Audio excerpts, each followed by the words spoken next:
Welcome to the Lift Your Story podcast with guest Chris Voss, host of the Chris Voss Show and author of Beacons of Leadership. Hi, everyone. I am LaurieAnn. I am that gal from Toronto, Canada, and I'm with. I am that guy. I am Roy Miller from Dallas, Texas. Welcome to our Lift Your Story podcast.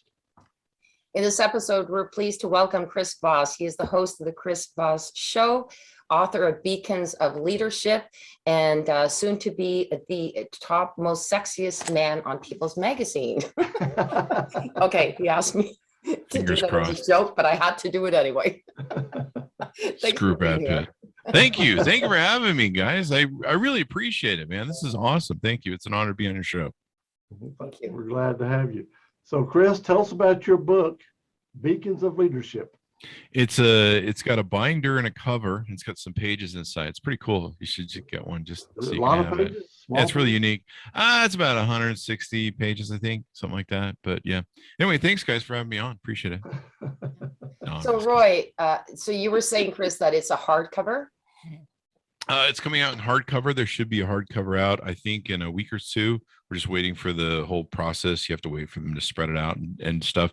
I think the end of this week is when we can put in the very latest touches and tweaks.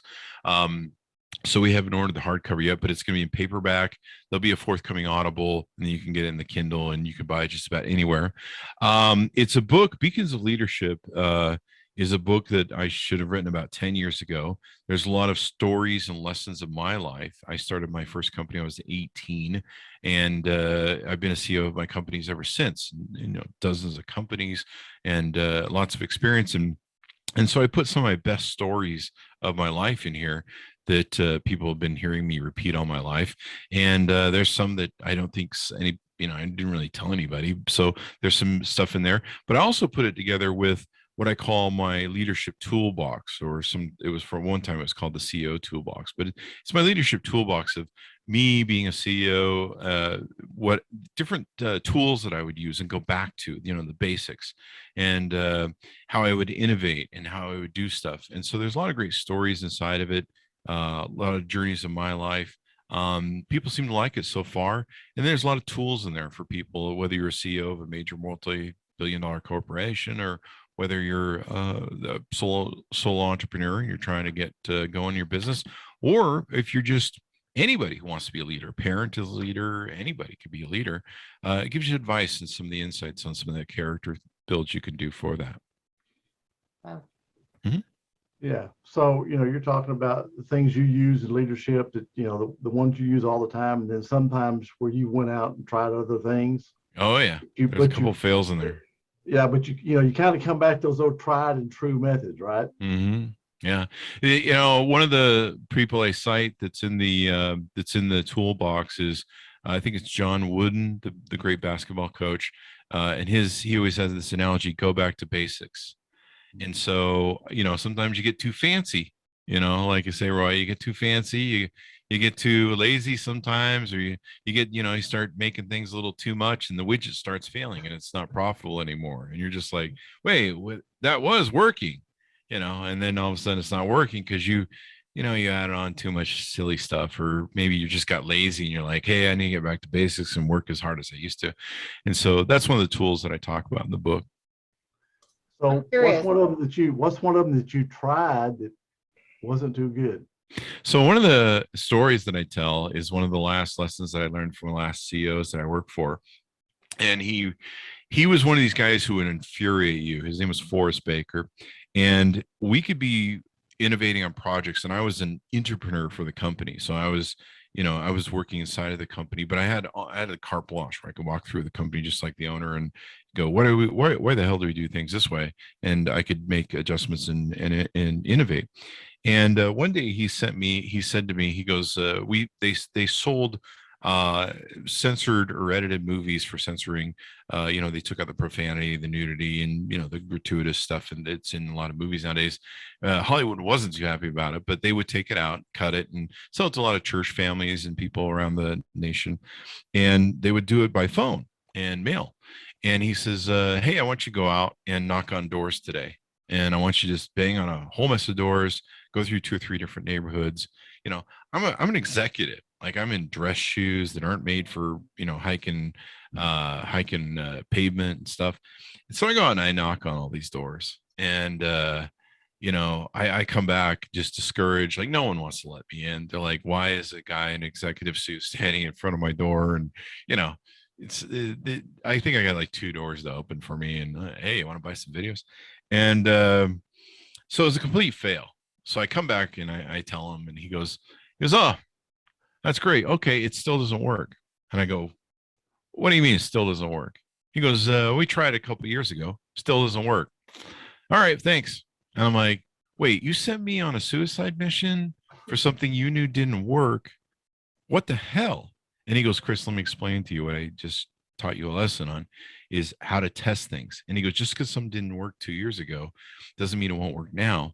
And he goes, you're our entrepreneur. You're a guy who knows how to tweak the widget to make it work. And if anybody could have probably figured out a way to make it work, you would have, and you can't because it doesn't work.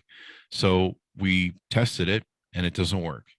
And so there was a real big important lesson. It was a fail, but it was also a thing on innovating, on how to test, innovate, fail quickly, turn around and recognize failure. That's interesting. Mm-hmm. Yeah. There's some other great stories in the book. There's a great story about how my business partner of 13 years and best friend of 22 years walks into my office, hands me the keys to one of our little empire of about 4 or 5 companies, and says, Silver Streak Express, the company he was overseeing, isn't going to make payroll in 4 days on Friday.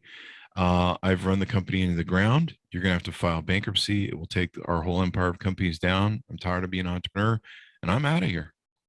Yeah. Not only did he decide to quit the company, he decided to bankrupt everything. His concept was that it would get him out of all the debt that we had, between the two of us as partners. When really, I mean, if he would just said to me a year before, hey, I want to leave, I probably would have paid him some money and everybody would have been happy. And so I had 4 days to save a whole empire of companies and employees and everything else. And it's quite an extraordinary story. So I tell that story in the book, which people seem to enjoy. Wow. Yeah. There's a couple adventures you go on over 35 years. I think Roy can relate to that one a little bit. Well, yeah, kind of. Except mine was the IRS. Oh, that'll do it too. Those boys are fine over there. Walk in the office, there's a guy standing there, and they go, "Oh, this is Roy Miller." And he goes, "Oh, I'm XYZ. Here's my badge. I'm from the Internal Revenue Service. You just sit down and fill out some forms. Oh, by the way, I cleaned out your bank account downstairs on the way up. Wow. You owe $127,000. How are you going to pay it?" Wow. Did you ask him if they'd take a check?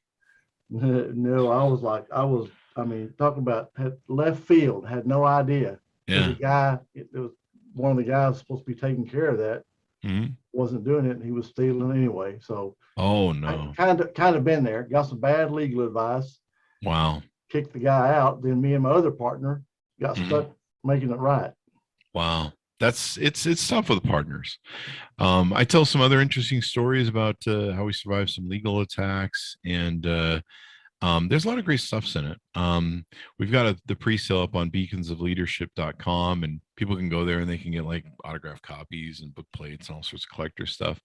But on top of that, there's we talk about leadership, how to innovate, how to think outside the box, a lot of tools that I used to become successful. People seem to love the stories the most. I was kind of surprised by that because I've had to listen to my own stupid stories for 35 years, but people seem to love the stories and really identify with them. And some of it comes from, childhood identification of, oh yeah, I used to deliver newspapers when I was a kid. But I don't know. I've kind of been pleasantly surprised so far. So my question was, you said you became an entrepreneur at 18. What was your first venture on that? So there's a great story in the book. All my life as a child, especially during summers, I'd help my father in his stucco business, his subcontracting stucco business. And we did it because back in those days, mother would run you out of the house and say, don't come back till dinner. I mean, that it was completely different the way it is now. So you literally had to go do something with yourself. And so one of the ways she get rid of us in summer, and, I mean, we were awful kids. She didn't need us around. We would just bug at her and tease her and poke at her and, try and piss her off. And I mean, we were all horrible kids, clearly. So, but I think most kids do the mom, right? So she would send us off with dad in the summers to help him with his job. And we kind of learned the trade just to help dad. And of course, we kind of learned that if we helped dad, we got home quicker. And then of course he would take us to 7-Eleven for lunch and get us some pop. And so there's some trade in there. So I learned the business just helping him. And I never really thought much about it. I hated it because, you're out in the sun and weather and, it's work. It's really hard work, actually. And I was about 18. I was working at McDonald's, and I was a rocker. I was a heavy metal, Iron Maiden, Van Halen, and one of the managers who is religious, we're here in Utah where it's highly religious, really thought I was, the emblance of Satan with my long rocker hair and my Van Halen concert t-shirts, because we all know Van Halen is definitely the emissaries of Satan. I think we can all agree on that. Although you're in Canada, Laurie, so it might be Rush, which I'm a huge Rush fan, so I'll accept that. But so he took a shine to me over my long hair and really started bullying me. And one day he came and he told me that I had to cut my hair or to get fired. And so I innovated and got like a woman's hair bun, because, the women were using hair buns. So I'm like, why can't I? All's fair. And later, about a month or two, he caught me one day pulling out the hair bun. He thought he'd won his little game, and he fired me. And so I came home and I said, my dad says, what are you going to do? You're 18 now. I want you the hell out of my house. And these are definitely the old days, right? And I go, I don't know, man. I just got fired. I don't know. And he goes, you know how to do the stucco business. He goes, he left it behind several years earlier. He goes, but you can go do it. You can use all my tools that are in the garage, and you can use my account that's still at the builder's supply. It's a simple business. You get some lime, you get some cement, you get some water, and you mix it together, and then you get a trowel and some float. And, it's really more the work part of it. And so he's like, just go do that. And I'm like, oh. So I started going out and hustling contractors. I tell how I got the business. Everyone's like, who's this stupid young kid? And so I start getting business. I start making like $18,000 a year, like within a month or two. Now, for an 18-year-old kid in 1988 or something, 87, that was pretty good money, especially when you're living at home. You don't got a wife or kids, you don't got a house, you got no bills, So I was like, wow, this is awesome. So I tell the story within about 3 months, I go back to the McDonald's manager and shake his hand. And I'll leave what I said to him in the book. There's a tease there. You can go find out what it was. You mentioned that. It's funny, kids working with their dads, and they're actually of course, they don't care because they're kids. They don't realize what an opportunity is to learn a skill. Yeah. That is a marketable skill. And I tell some other interesting stories. My dad had a way of collecting that was quite interesting. And the stories are pretty unique. But I learned about collections and bankruptcy and how business worked. And, like you say, Roy, that I didn't understand at the time. I was just a stupid kid going, can we go home now? I got to play with football or something, And but now I can look back on it and go, wow, I was really learning some interesting stuff that shaped me. So, yeah. So you were saying, we were talking about, and just gonna go quickly, we were talking about Empire, which was really cool. That was about 10 years ago. And you said you had an interest in the stock market. Do you still? not How do you anymore. feel about it now and today? I used to day trade, especially during the .com thing, and I trained to be a stockbroker before. That was one of the ways I was trying to get into white collar business, because the stucco business was hard, and I knew I needed to get in a blue collar. I'm like, I don't want to do this when I'm 40. So one of the things I went to school to be a stockbroker, which wasn't a good idea because it was right around the time of Black Monday, Black Friday, Black Monday, when the stock market crashed, and that kind of killed the vibe there. But so I knew the stock market pretty well, especially with owning a mortgage company for 20 years. We had to deal with the Fed Reserve rates and what the economy would do and what the stock market would do to our rates. But I like the the market now. I'm just so big that if I have money, I just soon put it into a business or a project or marketing or whatever I'm working on, whether it's the book or consulting or anything that I'm working on. Because to me that's the higher return of investment. Because I even tell the story in the book about how our first two companies, brick and mortar, mind you, this isn't by a website on GoDaddy. We started our first company with $2,000, and our second company a year and a half later with $4,000. Both were profitable within 3 to 4 months and became multi-million-dollar companies that lasted one for up to 20 years. And so I tell this, kind of the stories and how we did it. And, this is the old days where you had to buy an office, fill it with furniture, get the phone lines, hire a secretary, and then you can start making money. You got to wait for the business license to show up. And, it's just, it's not like now where you're just like, well, $2,000, Chris, I just go buy GoDaddy and I have a business, It's like, so I tell those great stories.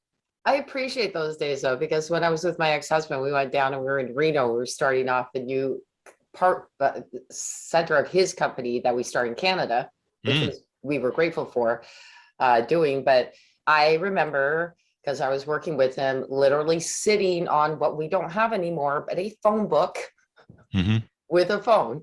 And that was all that was in there when we first got there. All that you needed was a phone book and a phone. Yeah. Now you're right, but I appreciate the fact that I went through that, because it was really an amazing learning experience. And to have that separate unit, not being at your desk, not being there, that's my office. It was like a little special place away from home, Yeah. I remember when you finally got your name in the phone book, you're like, we can't really make any money until we got our name in the stupid phone book. You had to play that A game where you're like AAA, AAA, kill me now. Yeah. So Chris, you're talking about, getting a website, and a lot of people are under the misconception that, all I have to do to start a business is put up a website. And it's like, because all the money is going to come in and we'll have a website. Build it and they will come. Not. Yeah. And that's so far from the truth, it hurts.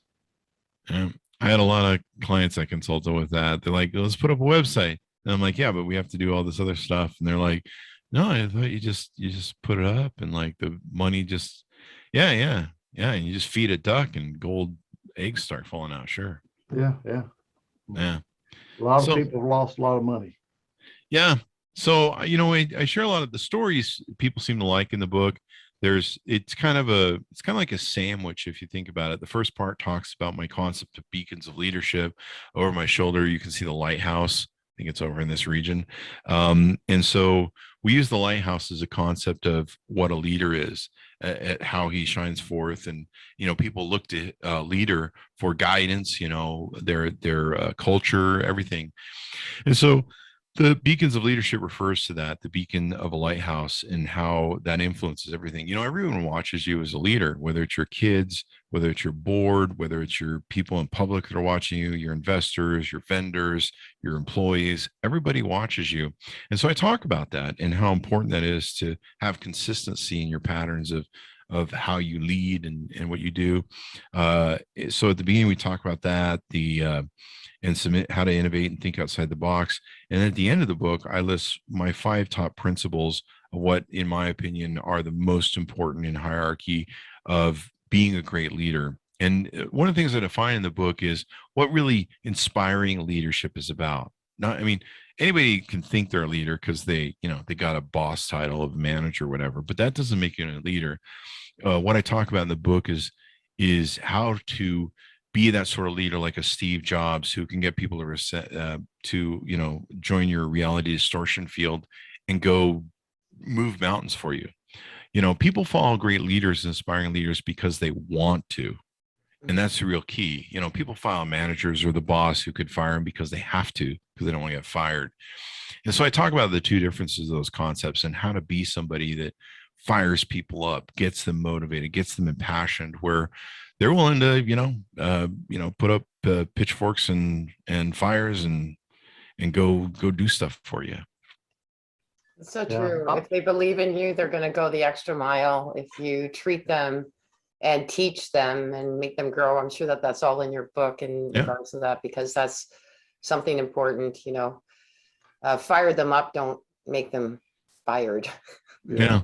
Well, I mean, vision is really important, Yeah. getting people a burning desire and vision, and believing in something, even though it seems real. Steve Jobs with building the iPhone. My friend Andy Grignon was on the team that helped build the iPhone, and he says, Steve comes to us and goes, you got to put a phone, you got to put a fax, you got to put a mail, and you got to put a camera in there, and they're like, this phone isn't that big, Steve. Make the impossible Oh, possible. and a touch screen. You had to make it a touch screen because no one had done the touch screen by then. I think maybe Palm had done a little bit of it, but it was a nasty black and white green thing. yeah. That's true. I remember that's what I started on, the Palm Pilot. Yeah, I remember having one of those. In fact, I still have one. There's some in storage somewhere.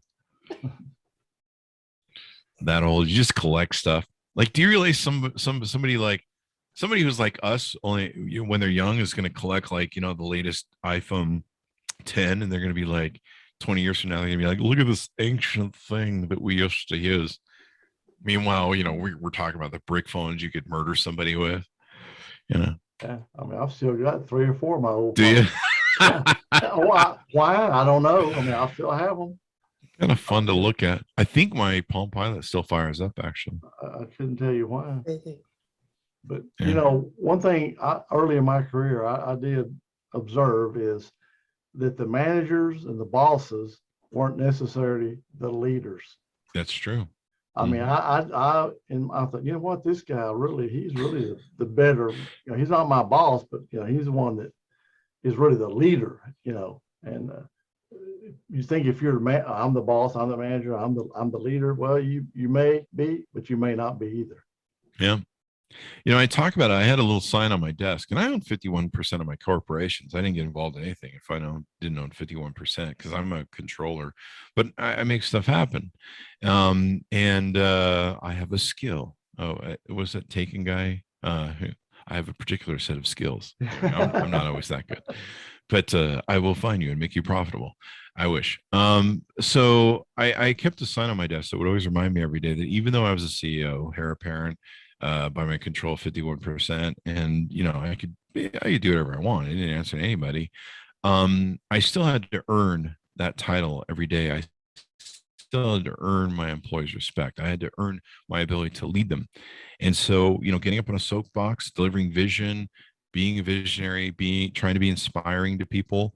I realized early on that you can bark at people and try and corral them and put the fear of God into them, but those sort of mediocre leadership gives you mediocre results.